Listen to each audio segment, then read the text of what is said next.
ભાવનગરની વાત કરીએ તો રમેશ ઓઝાએ હવે મૌન તોડ્યું છે। ભાવનગરમાં તેમની કથામાં તેમણે જે જલારામ બાપાને લઈને જે સ્વામિનારાયણ સંપ્રદાયના સાધુએ જે વિવાદાસ્પદ નિવેદનો કર્યા હતા તેને લઈ અને સંત શિરોમણી જલારામ બાપા મુદ્દે ભાઈ શ્રી રમેશભાઈ ઓઝાએ મૌન તોડ્યું છે। વિવાદ અંગે દુઃખ વ્યક્ત કરતા રમેશભાઈ ઓઝાએ આ પ્રકારના નિવેદનથી બચવા માટેની વિનંતી કરી છે।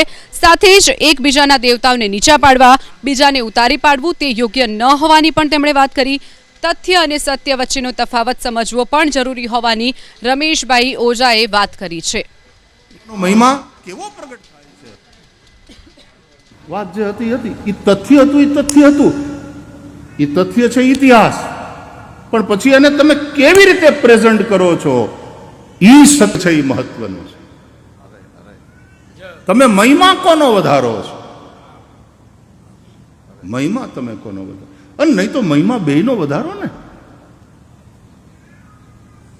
આમાં જલારામ બાપાનો મહિમા કેવો પ્રગટ થાય છે કે એ મહાપુરુષ, હું કામ આ બધા વિવાદો ઉભા કરીએ છીએ? આપણે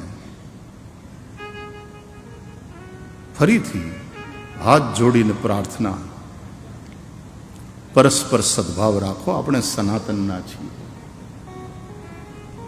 સનાતન ધર્મ એકબીજાના દેવતાને નીચા પાડવા, બીજાને ઉતારી પાડવા,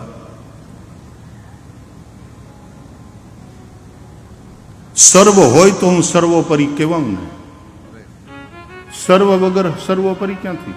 એટલે સર્વને સાથે તો રાખવા પડે, પણ એમાં એનો વાંધો નહીં। હું ફરીથી કહું છું કે આપણને આપણા ઈષ્ટ પ્રત્યે અનન્ય ભાવ હોવો જોઈએ। ભક્તિમાં અનન્યતા અને જ્ઞાનમાં સમતા, સમાનતા, સમદ્રષ્ટિ।